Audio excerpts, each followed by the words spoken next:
Buenas tardes, nosotros vamos a hablar sobre la activación de linfocitos B y este equipo está compuesto por José Mauricio Mancilla, Humberto Alejandro Rodríguez, Gina María García y Brenda Karina González. Y bueno, hablando un poquito general de los linfocitos B, estas son células especializadas del sistema inmune que son importantes dentro de la respuesta humoral.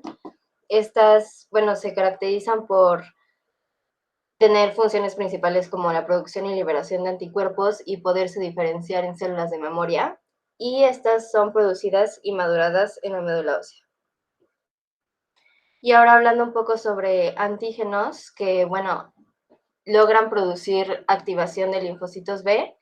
Estos pueden ser de diferentes tipos, ya sean proteicos, polisacáridos, lípidos, entre otros. Y estos se pueden dividir en antígenos T dependientes, que son los que necesitan la participación de linfocitos TH para poder activarse, que son los antígenos peptídicos, o los antígenos T independientes, que no requieren la participación de los linfocitos TH, que son los antígenos no proteicos. Bueno, también les vamos a hablar un poquito sobre los receptores de los linfocitos B. El receptor del linfocito B es el BCR completo y este está conformado por el BCR simple, formado por una porción encargada del reconocimiento y unión a los antígenos, que es la porción MLGS, y por las porciones encargadas de la transmisión de señales, que son la inmunoglobulina beta y la inmunoglobulina alfa.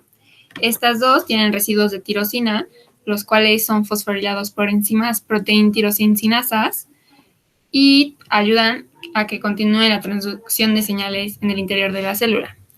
Este BCR simple, en unión con correceptores como CD21, que se une al producto catalítico de CD3D, CD19, que tiene un alto número de tirosinas catalíticas, y CD81, juntos forman el BCR completo. Ahora vamos a explicar la activación de los linfocitos B, y esta se divide en 5 diferentes pasos. Y bueno, el primero es el reconocimiento de los antígenos por los linfocitos B. Este reconocimiento se lleva a cabo por una unión del antígeno a una molécula de membrana, siendo esta una inmunoglobulina de membrana específica, IMG o IMD, que son los receptores de los linfocitos B. Y estas inmunoglobulinas necesitan a IgA o IgB para poder mandar señales al interior de la célula, porque por sí solas no pueden. Y esta unión de diferentes inmunoglobulinas se conoce como el complejo receptor de linfocito B. Este complejo comienza una cascada de fosforilaciones para activar diferentes factores de transcripción que van a inducir la expresión de los genes necesarios para la activación del linfocito B. Estas células B se van a preparar para proliferar y diferenciarse por 3 diferentes pasos. El primero va a ser el aumento de receptores de citocinas, después la expresión de MHC clase 2, y después las células que están en fase G de 0 pasarán a fase G1 en la división celular, y esto va a causar una expansión clonal, lo que, en sí es el aumento de número de células por mitosis.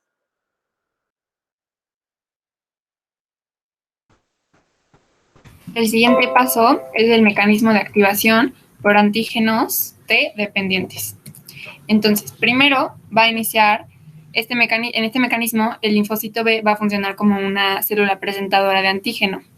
El receptor BCR se va a unir al antígeno y la célula, o sea, el linfocito B, va a fagocitar al patógeno, se va a procesar al antígeno por una vía endocítica y bueno, esto va a liberar el linfocito B va a liberar coestimuladores y va a presentar al linfocito TH el complejo MHC clase 2 antígeno para activar al linfocito T.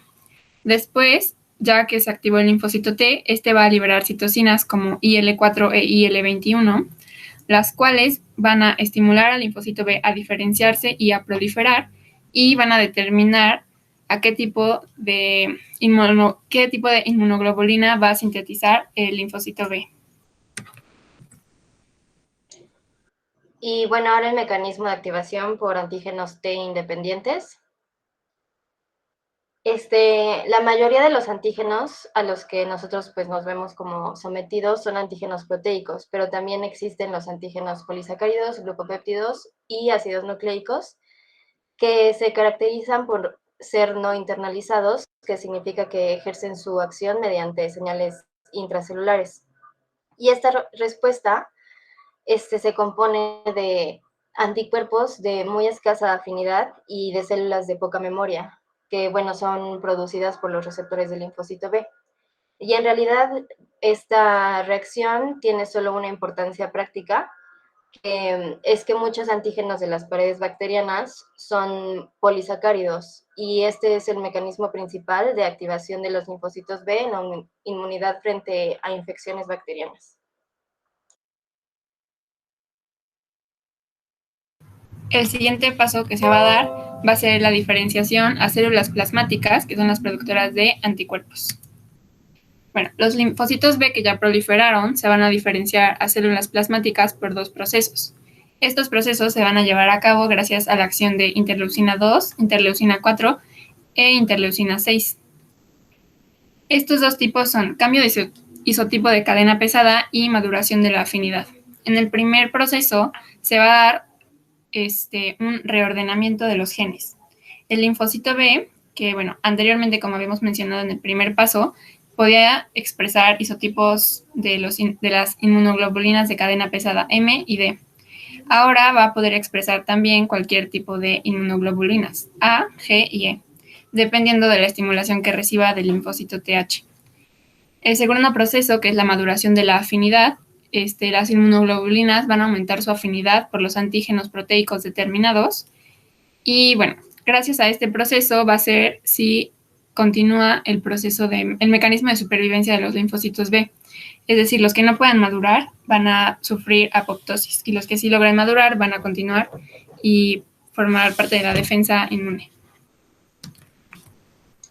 Y bueno, otro camino que pueden tomar las células B es diferenciarse a células de memoria. Y bueno, estas células tienen la capacidad de sobrevivir largos periodos de tiempo, siendo estos más de 10 años. Y bueno, ya han madurado su afinidad y han cambiado los isotipos de cadena pesada, pero no son capaces de secretar inmunoglobulinas.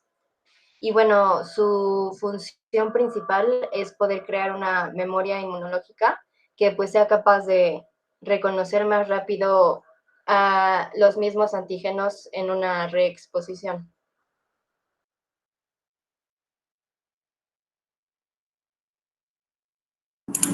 Bueno, en cuanto a la fisiopatología, ponemos como ejemplo la esclerosis múltiple, la cual es una enfermedad inflamatoria del sistema nervioso central mediada por clones autorreactivos de células T que actúan como antígenos de la mielina. Y estos causan una destrucción de la misma, lo que condiciona la sintomatología y la aparición de la disfunción.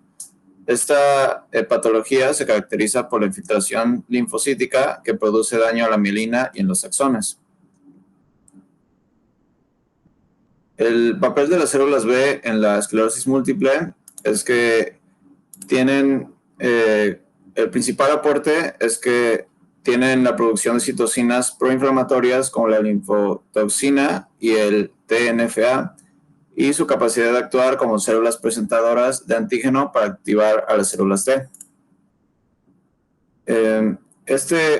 Estas últimas citocinas proinflamatorias, las TNFA, son las que causan el daño axonal debido a la secreción de estas. En cuanto a su función efectora, estas facilitan la desmielinización mediante la citotoxicidad celular, ya que mediante esta citotoxicidad celular dependiente de anticuerpos, donde las células del sistema inmune innato, como las NK, reconocen y se unen al complejo antígeno-anticuerpo a través del receptor Fc gamma. Esto desencadena citotoxicidad y lisis. Otros mecanismos descritos son la opsonización, fagocitosis y activación del complemento. Las células B también producen citocinas como la IL-6, que activan a la microglia y son responsables de la pérdida de la densidad dendrítica en las placas corticales. Estos también muestran un perfil regulador mediante la producción de IL-10 y pueden actuar como CPA. El papel de las células B en la patología de la esclerosis múltiple no está limitado a la producción de anticuerpos, por lo que queda por conocer su función sobre la inducción, recaídas o progresión de la enfermedad. En cuanto a su cascada inflamatoria, las células B, una vez activan a la célula T de manera periférica, induce la cascada inflamatoria que permite permeabilidad de la BHE y el paso masivo de leucocitos al sistema nervioso central. Esto produce edema que por sí solo es capaz de dañar al axón. Y por otro lado, el anticuerpo se une a la proteína de la mielina, reconocida como un autoantígeno, como la glucoproteína mielínica del oligodendrocito y la proteína básica de mielina, lo que provoca un lento proceso de desmielinización local que llevará al bloqueo de la conducción nerviosa. Tanto la glucoproteína mielínica del oligodendrocito como la proteína básica de mielina son específicas de los oligodendrocitos, lo que explica por qué no atacan a las células de Schwann en el sistema nervioso periférico.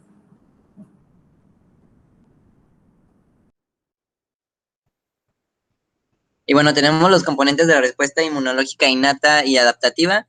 Y pues en el centro de la respuesta inmune de la esclerosis múltiple se encuentra el componente de las células de las células T, CD4.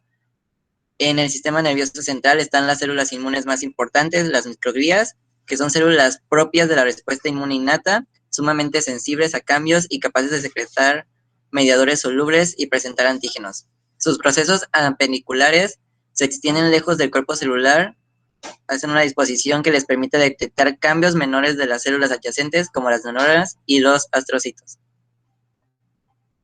Después tenemos la respuesta inmunológica sistémica, que es inducida por un efecto secundario no esperado de la respuesta inmune sistémica contra antígenos extraños no propios debido al mimetismo molecular o a la activación no participativa.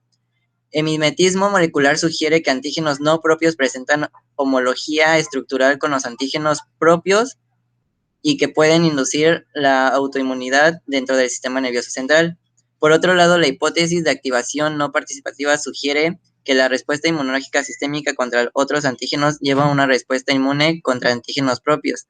Las células T, mediante receptores duales, que son los TCR, los receptores de la célula T, pueden reconocer a un antígeno no propio y a un antígeno propio por el segundo receptor de TCR.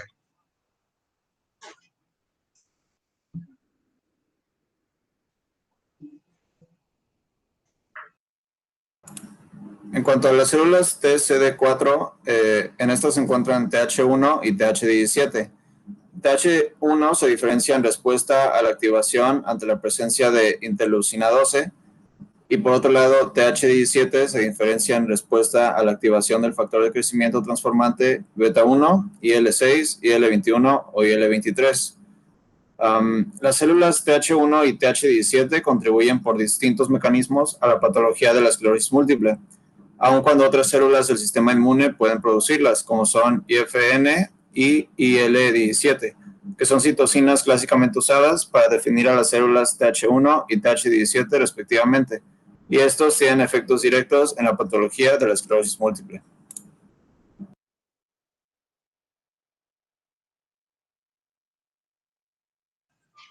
Bien, también tenemos las células TCD8, que son de 3 a 10 veces más abundantes que las CD4 en placas crónicamente inflamadas en el sistema nervioso central. Y el daño axonal se correlaciona más fuertemente con el número de células del sistema nervioso central, como las linfocitos B.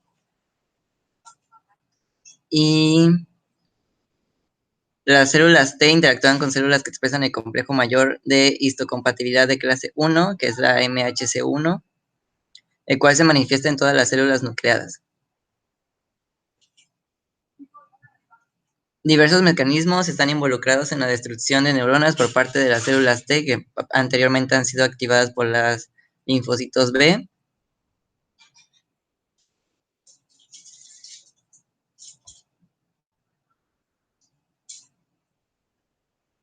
Y bien, en este esquema podemos ver una una vía inmunológica en la inflamación y neurodegeneración de la esclerosis múltiple. Primero se da la activación de células de TCD4 por las células presentadoras de antígenos y en presencia de diversas citoquinas. Lleva a su diferenciación a varios subtipos, entre ellos las células TH1 y TH17, que a través de la secreción de citoquinas, estimulación de microglia y astrocitos llevan la información de la placa desmielizada.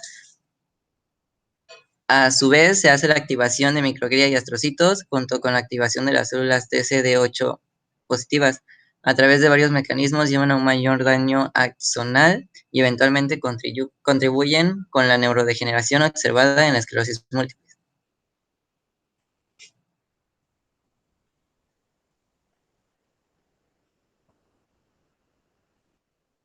En el mecanismo de mediación, una vez dentro del sistema nervioso central, las células B, las células T y los macrófagos comienzan a producir factores quimiotácticos y citocinas, sustancias reactivas de oxígeno y enzimas proreactivas que originan fagocitosis de la vaina de mielina y pueden dañar al axón.